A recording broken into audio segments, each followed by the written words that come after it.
আসসালামু আলাইকুম viewers, welcome back to my channel. আশা করি আপনারা সবাই ভালো আছেন।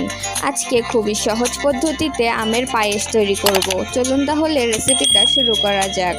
আমের পায়েস তৈরি করার জন্য আমি নিচ্ছি পাকা আম, নিচ্ছি 1/4 কাপ কালো জিরা চাল, হাফ কাপ চিনি, দুটো বড় তেজপাতা, দারচিনি, 4-5টি এলাচ ও কিছু কাজু বাদাম। এবার একটি প্যানে নিয়ে নিব 1 লিটার লিকুইড দুধ। দুধটিকে কিছুক্ষণ জাল করে নিতে হবে।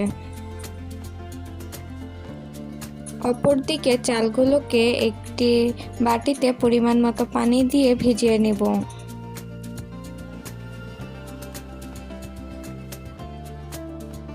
5 থেকে 6 মিনিট মিডিয়াম হাই হিটে দুধটিকে জাল করে নেওয়ার পর এখানে দিয়ে দিব 2টি বড় তেজপাতা, 2টি দারুচিনি, 4-5টি এলাচ।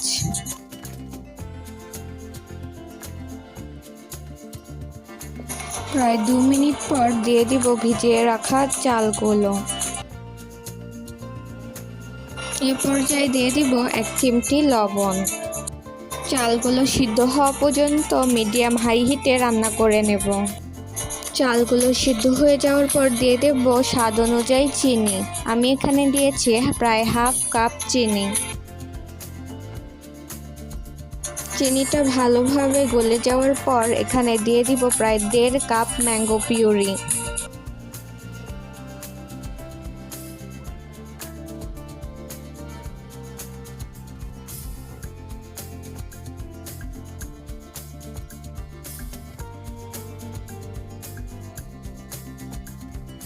তৈরি হয়ে গেল সুস্বাদু আমের পায়েস। এটি গরম অবস্থায় পরিবেশন করলে পাবেন একটি স্বাদ এবং ঠান্ডা অবস্থায় খেলে আরেক রকম স্বাদ পাবেন। যদি আপনারা এটিকে ফ্রিজ করে খান তাহলে তো এর স্বাদ হয়ে যায় দুর্দান্ত।